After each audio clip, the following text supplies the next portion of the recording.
and Butter, The Assassination of JFK, Part 1. This is Guns and Butter. Something happening, yeah. What it is ain't exactly clear. There's a man with a gun over there. Yeah, that's right. Telling me I've got to beware. Each time we stop. November 22nd, 2002 marked the 39th anniversary of the assassination of President John F. Kennedy. The murder changed current history and the course of events in ways that shape the world we live in today. Guns and Butter attended the Coalition on Political Assassinations annual meeting in Dallas, Texas this year. At 12:30 p.m., the time the president was shot, hundreds of people gathered in Dealey Plaza in observance of that event. John Judge, coordinator of the coalition, was on hand to commemorate the occasion and talk about its significance. We live in a time now where it's more important than ever to have democracy. And we have to make a democracy out of this society if we're going to survive, if the world is going to survive. And the beginnings of this process started on November 22nd, 1963, with a military coup d'etat of this country. And we've been in the death grip of that military-industrial complex since that day, November 22nd, 1963. And when a people do not own their own history, they are a conquered people. And if we want to remain conquered, we'll leave our history in their hands. But our task has been to unearth this history that they want hidden from you and from the rest of us, and to dig up the truth of what's happened. So we come out here every year, and I've come out here with Penn Jones when there used to be 4 of us standing in the rain for the last 39 years. Come out every year for a moment of silence here to commemorate what happened on November 22nd, 1963. We're here now today and in this moment to try to remember someone, and he stood against them. He was going to pull out of Vietnam. He was going to reverse the arms race. He was going to end the Cold War. He was going to change the country in a direction that it's been reversed since his death and keeps going in. And he was going to stand up to them. And that's part of the reason that he was eliminated, and his brother was not allowed to get into office either. So we come out every year to commemorate John F. Kennedy, what he stood for, what we lost, and what we need to gain back if we're going to have a democracy in this country. So I'm going to read a poem. This poem is called Elegy for the Graecai, who were 3 Roman brothers who rose to the fore in an effort to restore democracy to Rome, which began as a republic and was taken over by the military, at the head of which was an emperor. They attempted to restore the democracy, and they were assassinated. Elegy for the Graecai. Nobody anymore, oh Lord, swing low. That's who plays touch football now on Hickory Hill. Beneath that other hill in Arlington, the public may leave flowers as it likes, but you might place a pebble on the stone. The moment his head hit the floor of the Ambassador Hotel, a continent away from the pooling disk of red, Nixon became too strong for his surviving sad opponents, and the flame that would incinerate the hopes of Muskie, Gene McCarthy, and the rest began to lick the walls of our unfinished dream house.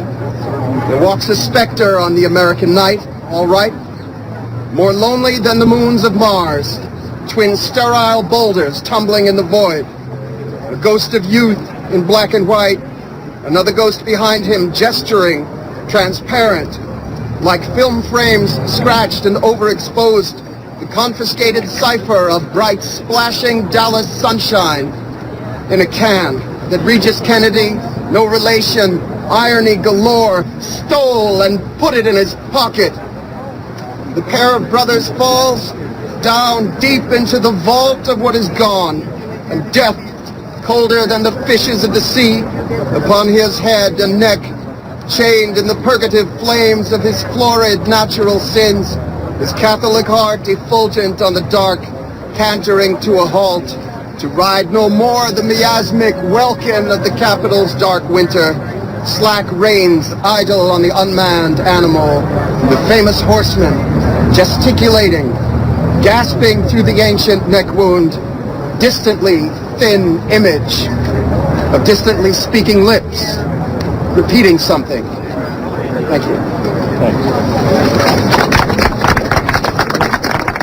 It's nice to see a lot of people here to commemorate these events on November 22nd and to take a look at this historic place.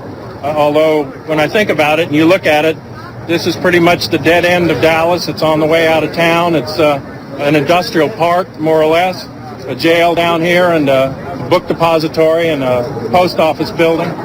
Not much here, not much of a place to die. As Kennedy was on his way out of town, he's shot down like a dog in the street, and his murder remains unsolved to this day in an official way, although it's no mystery to most of us where those bullets came from that day.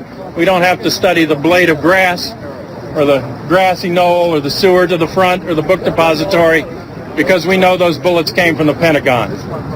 That was the direction that they took. And they felled him that day, and they've been in charge since.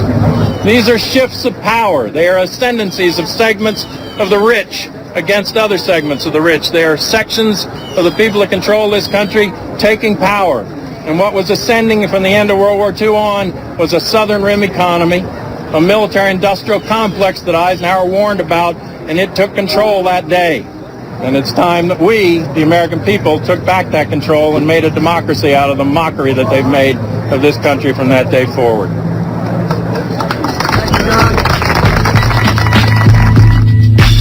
John Judge opened the annual Coalition on Political Assassinations meeting of researchers and authors with remarks about left denial and double standards around the issues of conspiracy and assassination.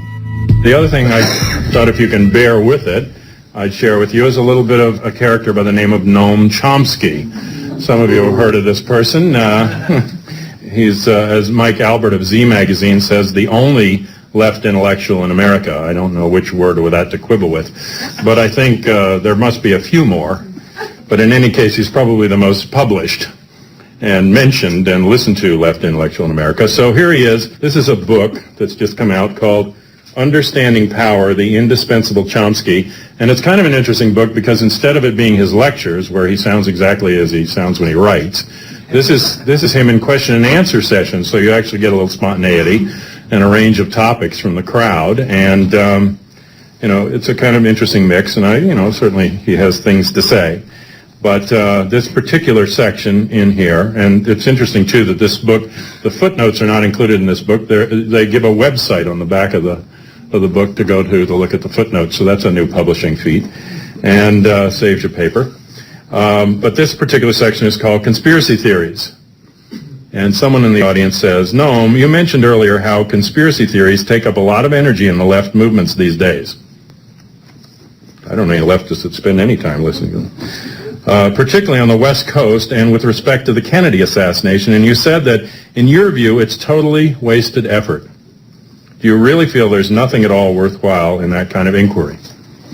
I'm doing this so you can see how this logic works, because it's a powerful one and one that's kept us out of a lot of the discourse in the alternative press.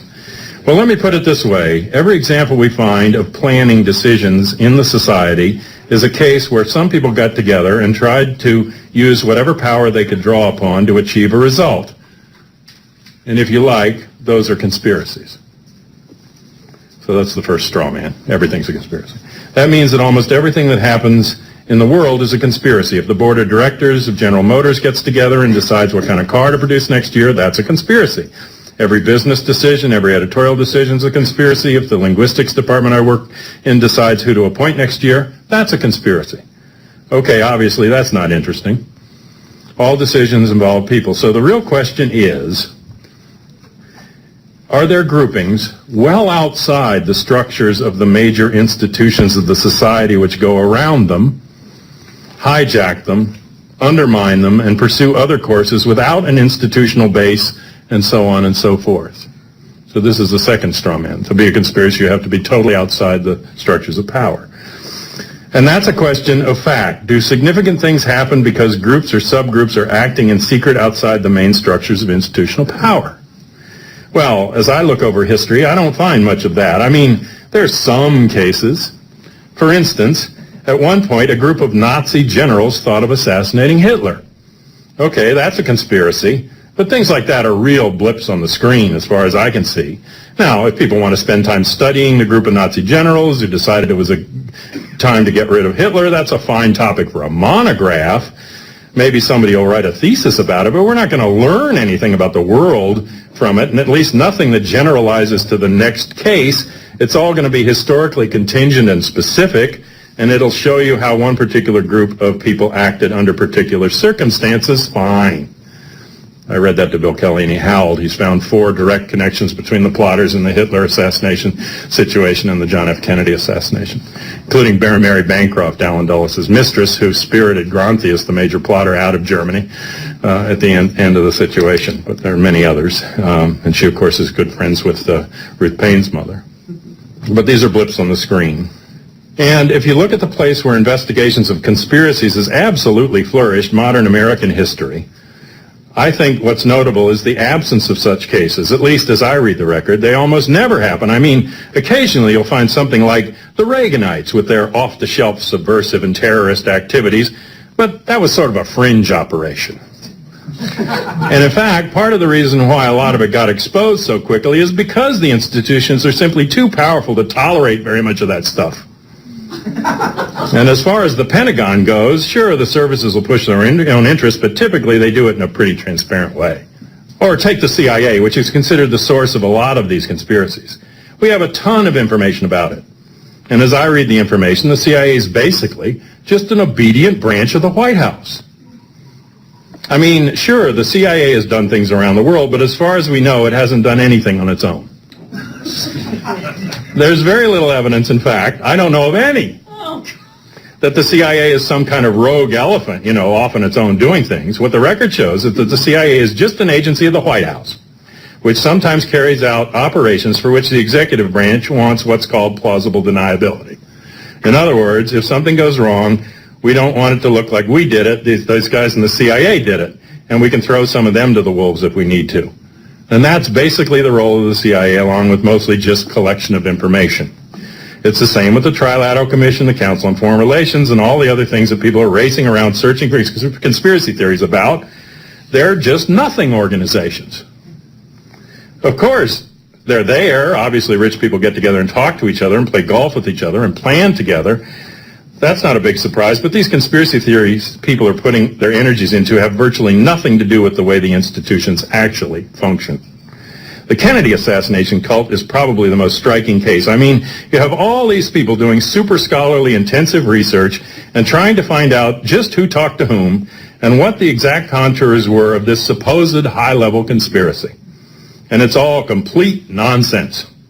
As soon as you look into the various theories, they always collapse. And there's just nothing there. But in many places, the left has just fallen apart on the basis of these sheer cults. So then this man in the audience has the perspicacity to ask the next question, which I always say, ask Chomsky, and here he goes. Well, there's maybe one exception, though. What about the Martin Luther King assassination? Now, tell me if this is the same person you just heard speaking. That's interesting. See, that's the one case where you can imagine pretty plausible reasons why people would have wanted to kill him.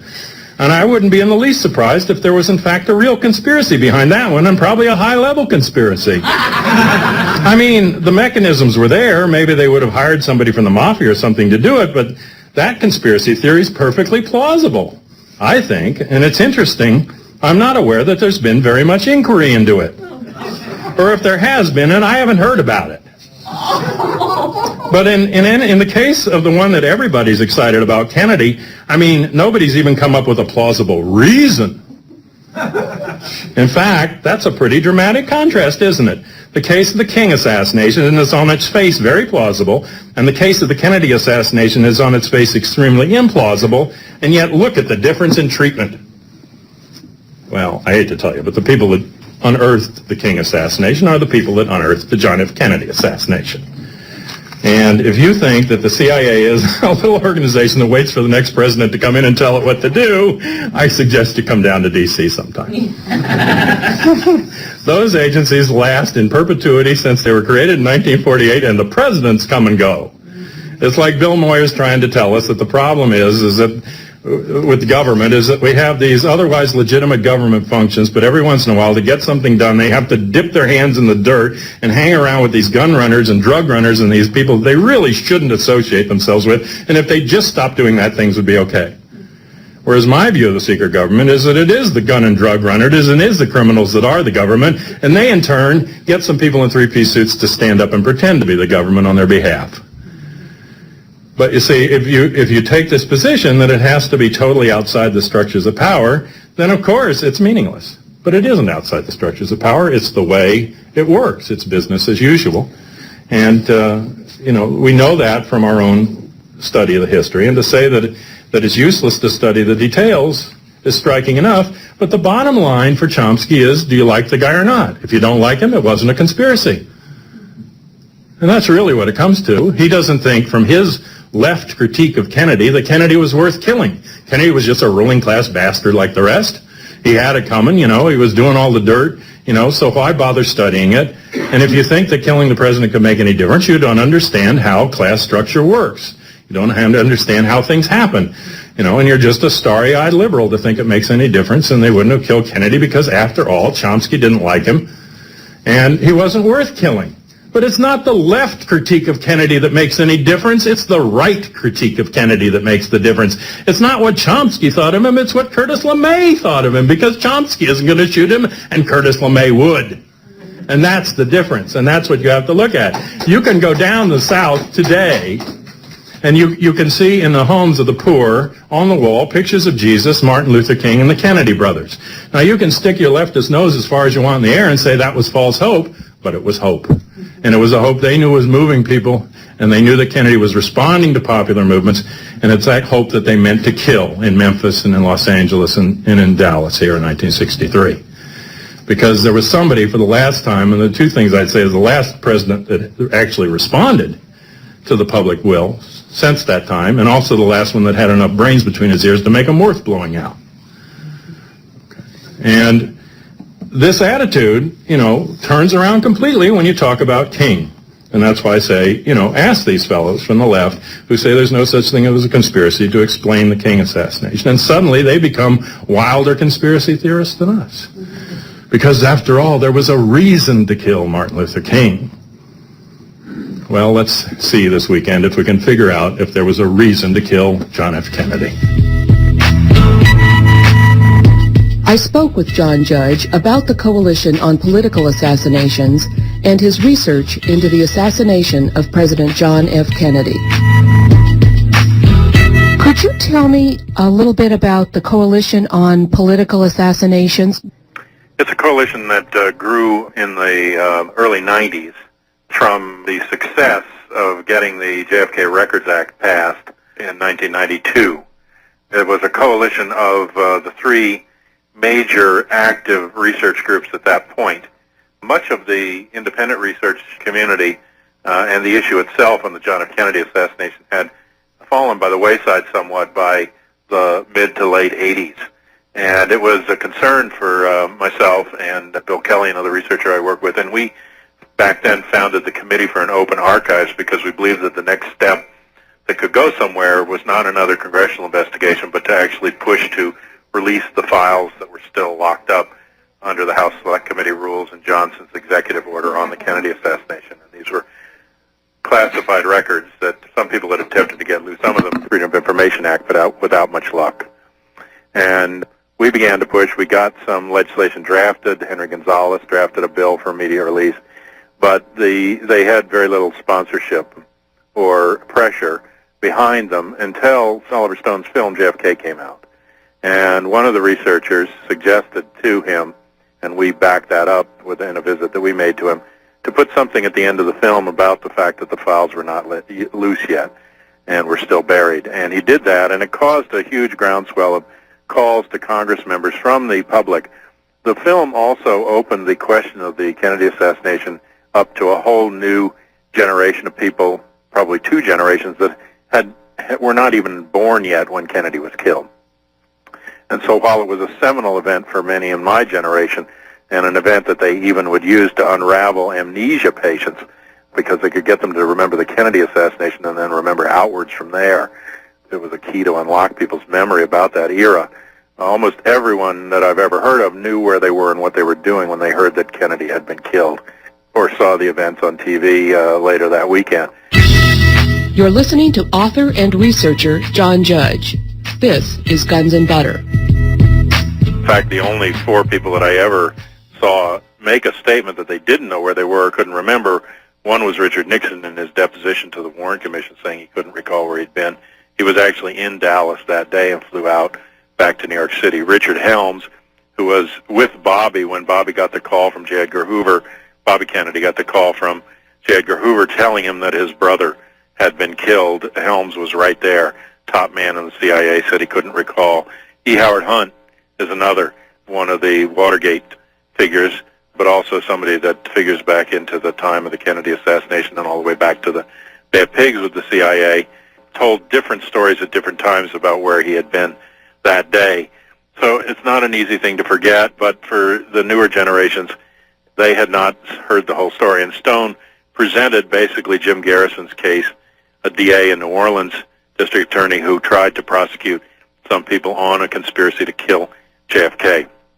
He did convince the jury that there had been a conspiracy, but his broader case at the time was undermined by collusion with the intelligence agencies, deaths or protection of certain witnesses out of state by governors who refused to extradite them, and by a barrage of press attack on his credibility.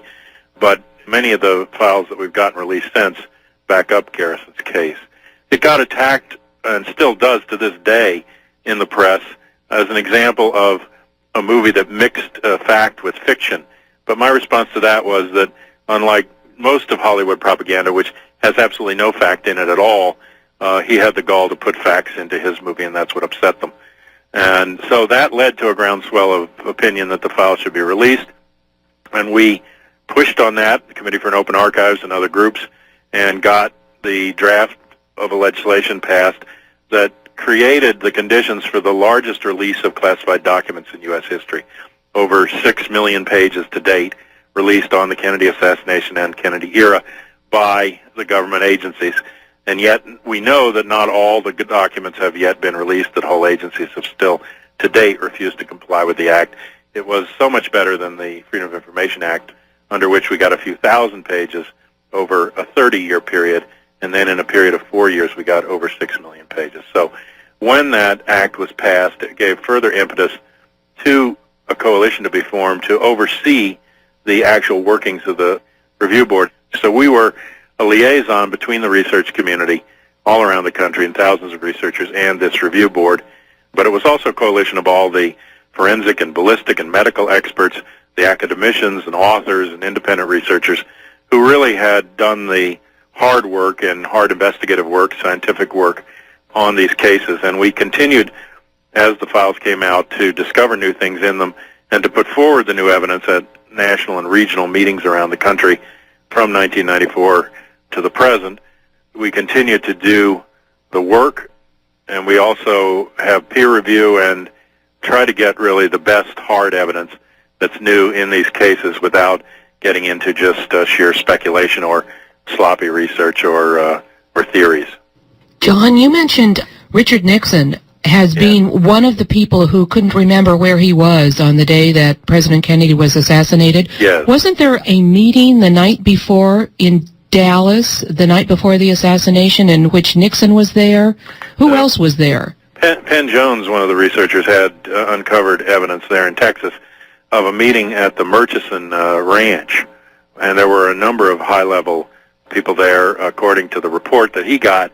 Richard Nixon, J. Edgar Hoover. There were people there from CIA and top Dallas oil men as well. And even at one point, I think they at one point had a prior meeting earlier in the day down at an office in Dallas, and Penn had found someone who said that one of Jack Ruby's strippers had been sent up to that meeting with a message from Ruby. So people that were considered central around the plotting seem to have been meeting the night before. Nixon was in town for several days before the assassination, and there were mob elements there, the Fox brothers, who had meetings just prior to the assassination with Jack Ruby. John, why, in your opinion, was it important to assassinate President John Kennedy? Oh, I think it was critical at that juncture in history to assassinate Kennedy for a particular rising element of money and class power in the society. Carl Oglesby writes about this division in his book, The Yankee Cowboy War, positing the Yankees as the old Eastern establishment, investment capital, Atlanticists, the banking families of the old Eastern establishment, and that would have also included the top people in the Central Intelligence Agency, on sort of one side of the class and making its decisions and running it, and the rise that Eisenhower warned about as he went out of office just before Kennedy came in, of a growing military-industrial intelligence complex that was carrying out a permanent war economy after the end of World War II for social hegemony and profit, and was also making tremendous amounts of money on not only that munitions industry, but aerospace and land speculation and oil discovery and profits in the southern rim of the United States, and what's referred to as Bible Belt sometimes, or those sectors of California and Texas and across the southern states that had not prior to that been the real center of income, but moved into that position. And Kirkpatrick Sale wrote a book about that shift called Power Shift, about the move after the end of World War II of money into that sector. H.L. Hunt, the Dallas oil man, who some suspect had a role in killing Kennedy, he was richer than the Rockefellers, but he didn't spread his money around quite so wisely or manipulate people as well. And similarly, there were many new fortunes that grew up, and there were people that were more nativist, more focused on U.S. policy for the U.S. alone, were not internationalist in any sense, and that were reactionary, who wanted, more of a permanent war economy and a fortress state. And these people, I believe, took power through a military coup d'etat on November 22nd, 1963. Kennedy was a very intelligent president. He brought in intelligent people. Of course, being intelligent doesn't make you right all the time. The Vietnam War is a shining example of what the best and brightest brought us. But they were people that were intellectual and had academic backgrounds and had a reasoned approach to foreign policy, at least somewhat, in the middle of the Cold War. And there's a story about Kennedy at his first meal with his cabinet in one of the dining rooms in the White House, and he remarks at the end, "Gentlemen, there hasn't been this much intelligence assembled in this room since Jefferson dined here alone." And Kennedy was challenging them. He and Bobby were out from under the iron thumb of the father, Joe Kennedy, who had been more reactionary and more of a sort of proto-fascist, a Hitler supporter at one point, which got him kicked out of the Court of England, and a person that had been involved in dirty money and mob money at the end of World War II with liquor deals. And he really was no longer in charge. And the young Kennedys began to respond to massive popular movements that were going on at the time, including the Civil Rights Movement, the international movement for nuclear disarmament, and a general sentiment against continued war. And they inherited those popular movements and some of the legacies. They had a sense also of people being oppressed, having come from an Irish family, which, although it was rich in Boston, in the Back Bay Brahmin class that they frequented, they were shunned and looked down upon because they were Irish and not English. And so they knew something about discrimination, and they had ideals about government. For instance, none of the Kennedy family in office ever took money. I think Bobby and John took $2 a year. Of course, some of that is how rich they were, but also I think it was an indication that they saw this really as civil service and not as a chance, unlike many other presidents, to make a profit off of what they were going to do for the public.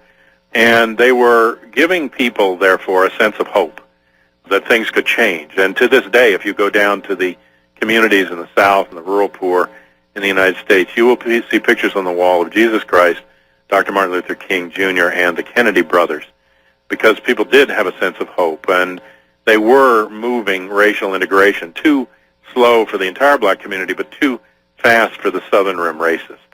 And they were backing up the civil rights movement with federal forces, if you remember, and federal intervention, which was enraging elements of the South. they were also going after the mob through Bobby Kennedy in the Justice Department, and they fought Hoffa and other key mobsters. They were taking contrary positions even to Wall Street, like in the U.S. Steel strike, and supporting labor at key junctures and not allowing people to make excessive profits in the corporate world.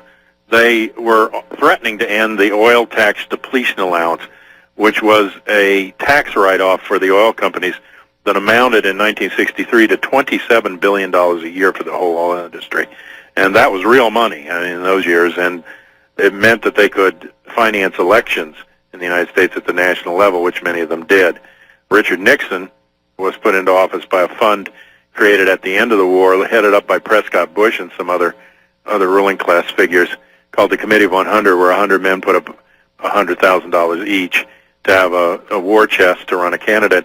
And then they put an ad in the California paper saying no experience necessary, asking for someone to run for president. And Nixon was preened from the late 1940s to 1960 to win that presidential position, starting with state races and the anti-communist rhetoric that he used in the 50s, and putting him in positions where he would get national attention to prep him to be the president, and through his congressional stints. So those elections were all meant to put him into office, and they were ready to put him in the 1960 election.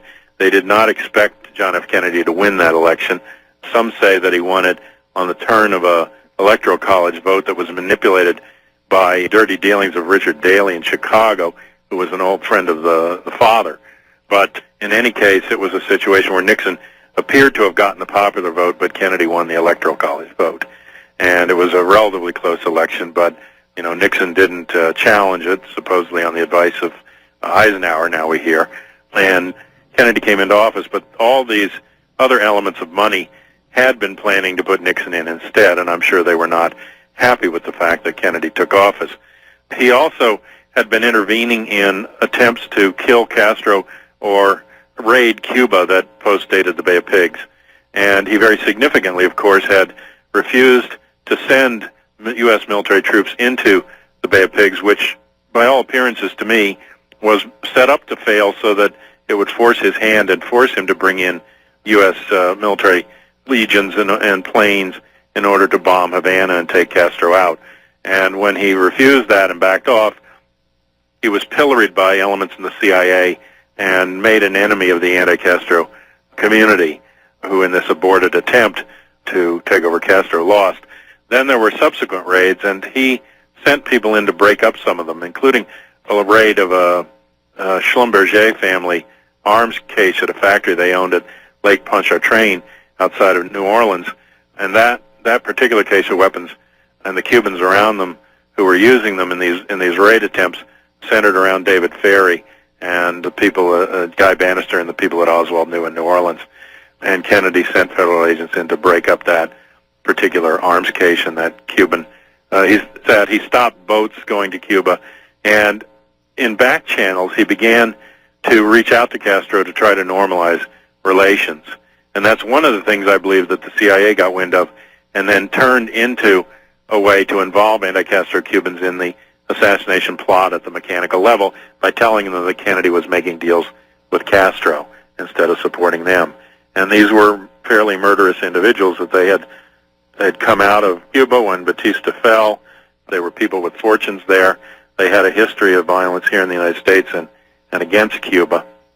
And they were people that were, I think, easy to involve with their hatred and to see Kennedy as some sort of traitor to their cause. In addition to that, Kennedy had also come to realize that the CIA had lied to him at the Bay of Pigs. He fired Allen Dulles. He fired Richard Bissell and the top leaders of the Bay of Pig operation from the CIA. And near the end of his life, he had intimated that he would take Bobby out of the Justice Department, his brother, and put him in to head the CIA. He had already inserted Bobby in Operation Mongoose, which allegedly were plots to kill Castro, and much of the left press and others that attack Kennedy's say that this is an example where it shows that Bobby was part of plots to kill Castro. I think, in fact, Bobby was inserted to stop the Castro kill plots, and that's why he went into Mongoose. And I also don't believe that Mongoose was what it said it was, that it was really a plot to seriously kill Castro, because I think if in my view, if the intelligence agencies could kill Kennedy, they certainly could have killed Castro if they wanted to. But Castro was useful to them as a whipping boy and a communist threat 90 miles off the U.S. shore. So I think what they were doing was developing a domestic assassination capability that then they, in part, turned on John F. Kennedy and others since. Alpha 66, Omega 7 have done many political killings here in the United States. And these Cuban teams. Cubans were used in the raids in the Congo and against Patrice Lumumba and figured into the assassination of Lumumba. And they exist as a standing army here in the United States that Bernard Barker said he hadn't contacted any of his Cuban Bay of Pigs boys for 20 years, but he got back in touch with them in 20 minutes to set them up to help him with the Watergate break-in. So, you know, they've been financed. They got jobs early on through mafia contacts in Miami, and they've been basically a recruiting field for a mercenary army used by the intelligence agencies throughout those years, and I think the Kennedys were going in to stop them. John F. Kennedy, in October, just before his death, October of 1963, said he was going to scatter the CIA to the four winds. He had also angered the Joint Chiefs of Staff during the Cuban Missile Crisis, when it's clear now from the transcripts that the JFK Act released that a good section of the Joint Chiefs and the advisors around Kennedy felt that there was a window of opportunity, that they had gotten ahead of Russia quite a bit in the missile gap, what they called it in those years, and that even though there would be some loss, that it was worth going into a nuclear war with the Soviet Union and over this issue and getting it over with. Now, the issue was that the Soviet Union had inserted nuclear missiles and launchers that were capable of launching nuclear weapons into the United States. They had inserted those into Cuba. And the U.S., through spy photography from the U-2 spy plane, had gotten pictures of the Quonset-Hutton trucks that they said proved that the weapons had been brought in and where they were being stored. These photographs actually were part of spy photography that the military was doing and then turning over to private firms in order to do the analysis on it. And at that time, the National Reconnaissance Organization, its initials weren't known, was taking these various spy photographs and then sending them out to Dallas-Fort Worth to a company called Jaeger-Child-Stovall in order to do the analysis work and photo reduction and blow-up. And they then would send the analysis back. And when I saw an exhibit on the U-2 at Dulles Airport some years ago, there was a glossy photograph of one of the photographs that had identified as these missile sites in Cuba, and one of the photographs that led to the Cuban Missile Crisis, to the analysis and decision to go head-to-head over getting these missiles removed. And typed on the bottom of this photograph was courtesy of Jaeger-Child-Stovall. Now, the significance of this is that everyone that worked at Jaeger-Child-Stovall had to have a full security clearance from the Office of Naval Intelligence. And the person that was their photo enlargement and microdot expert was none other, in that year, was none other than Lee Harvey Oswald. And so these photos come out of a place where Oswald's working. They're interpreted to lead into what could have become a nuclear confrontation. Everyone was holding their breath. I mean, I remember being a school child then and listening to the radio. The classes were canceled. We all thought the next thing that would happen would be that we'd go to nuclear war. And now we know from the inside discussions that Kennedy stood almost alone in saying, gentlemen, this is nuclear war. This is not an option. We can't go this direction, whereas the rest of them were gung-ho and ready to go and ready to take the losses in order to finally wipe out the Soviet Union. So he stood against them there, and in one of the last speeches of his life at the graduation of American University on June the 10th, he gave a talk, and there's a plaque still at the American U campus at the end of the football field where he gave it to the graduating class, where he laid out what kind of peace the United States needed to work toward. And he said it was specifically not a Pax Americana and a global control, but a real peace that came from justice and international relations. And he said that the arms race was out of control and that they had to end not only the Cold War, but the arms race itself, and begin to make arrangements with the Soviet Union to dismantle the entire nuclear arsenal. These are words that people would like to hear, but the Joint Chiefs did not. And then in that speech, he has the phrase that part of the reason that that has to be done is that all of us want to raise our children in the world. All of us want to breathe the same air. We all live on the same planet. and we're all mortal. And so these were the kinds of directions that Kennedy was pursuing. In addition to that, he had made specific plans to withdraw all U.S. forces out of Vietnam by the end of 1964 and begun a withdrawal of troops from Vietnam quietly and reversed the military policy there. And that policy was re-reversed, and a 10-year war with 57,000 American dead was planned and put into motion on the Monday following the Kennedy assassination. As soon as he was out of the way, the planners reversed it, and many of these other things also never came to fruition, and the Cold War and the permanent war economy were continued. You're listening to author and researcher John Judge. This is Guns and Butter. So I think there were many groups that had a reason to kill Kennedy. I think the actual planning and operation came from this aerospace and munition Southern Rim economy and was engineered by the Joint Chiefs of Staff, General Curtis LeMay, Lyman Lemnitzer, Maxwell Taylor in specific, possibly also Arleigh Burke, and maybe the Commander Shoup in the Marines, although he was not at the Pentagon that day. He was over at Bethesda getting a medical for the year, an annual medical checkup, so he may have been out of the loop. And I did notice that he was the only one, Shoup, to speak out publicly against the Vietnam War or any former Joint Chiefs of Staff member. He was the only one that spoke out that way. So he may have been removed from the tight circle that was on the need to know. But there are many things that happened that day, and we can talk about them on November 22nd, that indicate that this was a military coup d'etat, not anything done at the very low levels of it being, merely anti-Castro Cubans or merely a mob plot or even merely CIA operation. These people weren't capable of doing it with impunity. Didn't the phone system go down in Washington?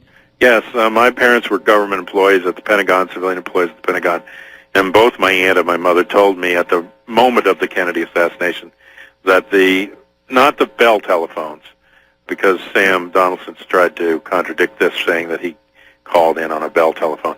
These were what they called FedEx or Federal Exchange telephones. These are secure scrambled lines that allow the different cabinet offices like State, Defense, Agriculture, Treasury to communicate with each other securely without being listened to. And it was those lines that went dead right at the moment of the Kennedy assassination at 1:30 p.m. Our time, 12:30 Dallas time, and stayed down for a period of 2 hours. In addition to that, I discovered in my work that on November 22nd, pilots in the air for the Strategic Air Command, which is the nuclear defense of the United States, they go up on 8-hour shifts. They heard radio chatter that the president had been shot in Dallas.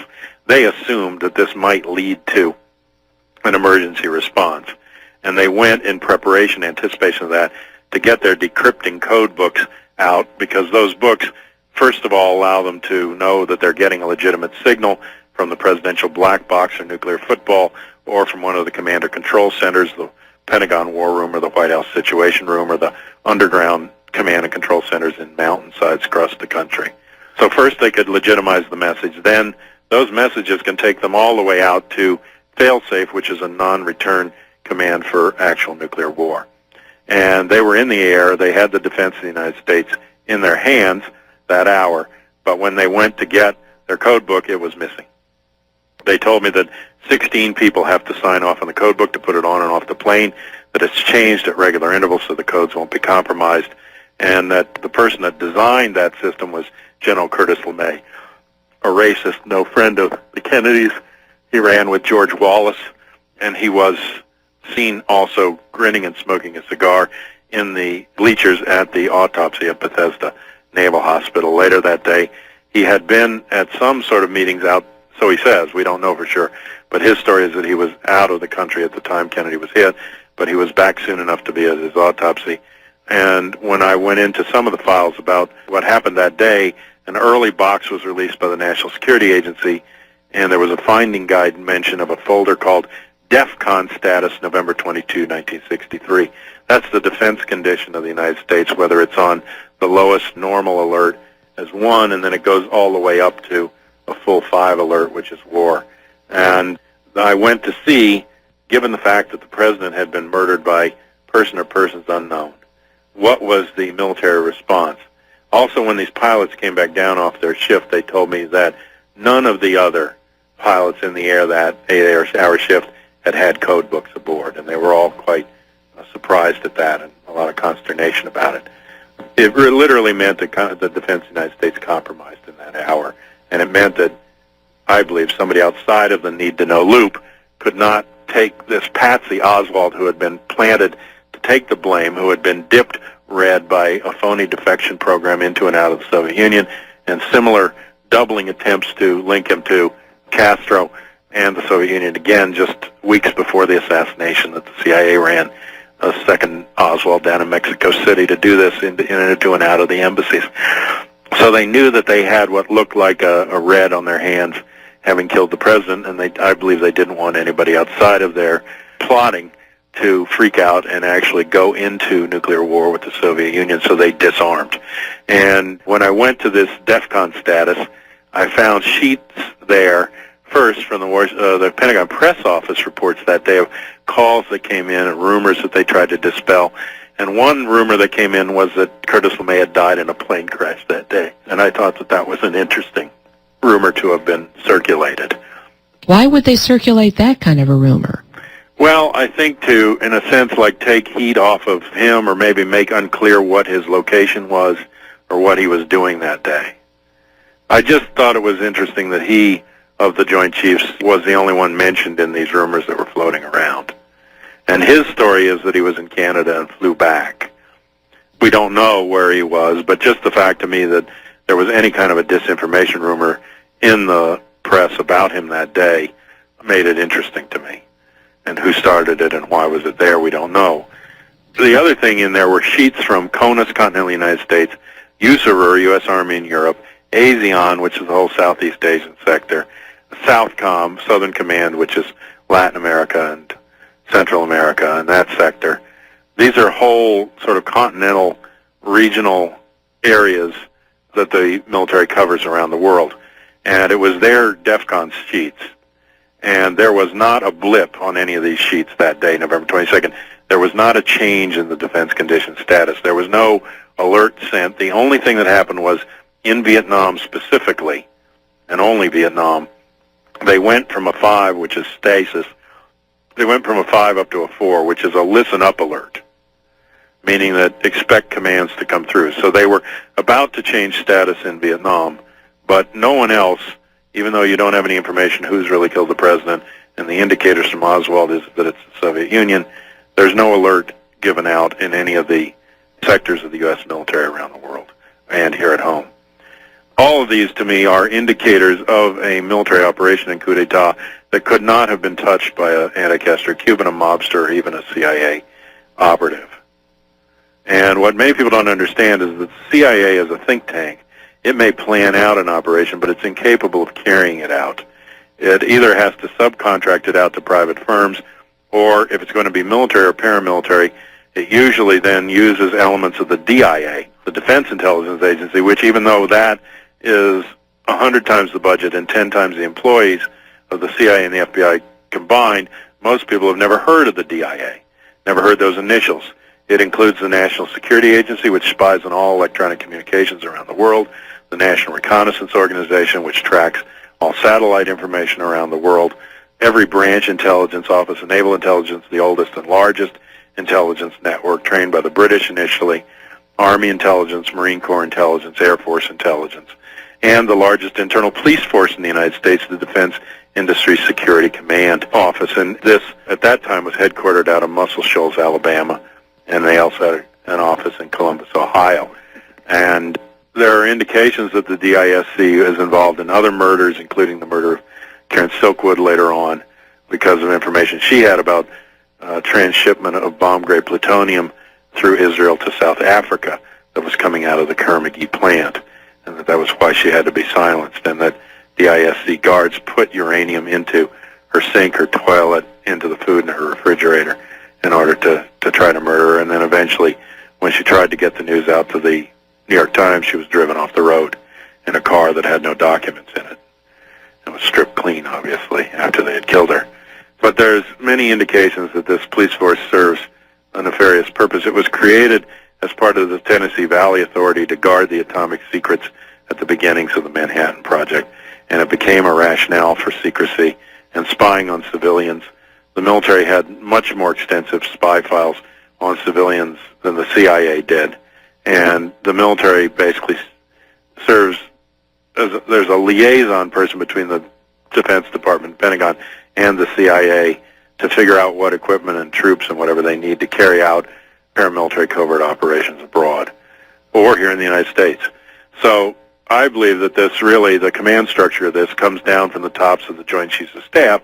I believe on the mechanical and lower level they involved Dallas oil men, anti-Castro Cubans, anybody they could find who hated Kennedy for any reason, because those people at the time were willing to take credit, and then if necessary later individually they could take blame, but they would be the fingers and their palm would never be seen. But what happened November 22nd, 63, I believe, was a killing of Kennedy, a killing of hope for social change, that the leaders that came in after that, Johnson especially, who had been put into political office by George Brown of Brown and Root, which made $4 billion in profit off of the construction of the Cameron base sites and other construction projects for Vietnam, and now Brown and Root is assimilated under Halliburton, which is making money already doing base in a box, these military bases that can be sent out and built anywhere in the world with armed civilians, doing the infrastructure building and then preparing them for the U.S. military to come in and take them over as a base. And certainly Halliburton and the oil industry make tremendous profits on war. War is, as Smedley Butler said, the former commandant of the Marine Corps, a racket. And they test weapons. They use weapons that then have to be rebuilt. They keep up a constant pressure to take tax monies away from social services and human needs and Social Security and put it into increased intelligence budgets. And then on top of that, they have black budgets or hidden budgets that come, I believe, primarily from opium traffic and cocaine traffic around the world to carry out their covert operations here and abroad that they don't ever reveal to the American public, because I've said that one of the reasons that the CIA refuses to release its budget is that it wouldn't cover its operations, and they'd have to explain where they're getting the rest of their money. John, in closing, then, is it correct to say that you feel that the assassinations are still vitally important because we are presently still living this history? Well, I think history itself has its claims, and that there's a reason to look at the assassinations just as history. We've passed now into a new eon, a new century. But for me and for the conditions that I see in the world, these are still fresh questions that beg to be answered, because we can't understand how we got to our current status without understanding the assassinations and what they meant in our political history 40 years ago. And it was that shift that they created that really put into power the forces that are still running this country and pushing us into war and creating the domestic repression at home. All of that stemmed out of the fact that we didn't end the arms race, we didn't end the Cold War, we didn't call off the massive corporate profits, we didn't scatter the CIA to the four winds as Kennedy said he would do, we didn't end the nuclear nightmare or the militarization and the military-industrial complex that Eisenhower warned about. All of that just got worse and led to our current situation today. And some of the players are still in top positions in government and retained their positions through that period. And so the things that I think Kennedy might have changed, or at least would have tried to change, remained in place. And the hope that Bobby Kennedy would come in and do something different, reopen the case, was shattered in Los Angeles in 1968.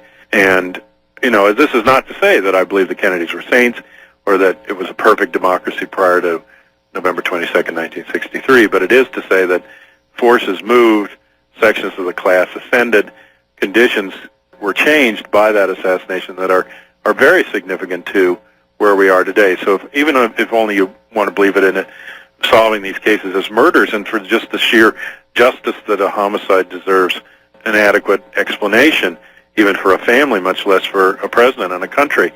What does it say to young black people if they want to follow in the footsteps of Martin Luther King, that people will not resolve his murder? And who killed him? What it seems to mean to me is that we will let them be killed as well and not investigate their death either. And that doesn't encourage people to move forward, in my view. It encourages a deep cynicism that keeps people from moving. And then also, because we can't get at the history without breaking these things open and know where we are and unearth the history as we did with the JFK Act. We exist in a limbo that Martin Schatz described in his book, The History Will Not Absolve Us. He described this as a political paralysis in America that's caused by the fact that we're allowed to believe anything but to know nothing. And so all of our attempts to get at the truth are pilloried in the press as theory, and all of our attempts to restore history and get at the truth of history, are marked as some sort of fantasizing. But my position is that you can call me a conspiracy theorist if you call everyone else a coincidence theorist. My historical reconstruction is no less valuable or valid than anyone else's without some open debate. Mine isn't automatically a theory because it posits the idea of a conspiracy, and yours is history because it buries that idea.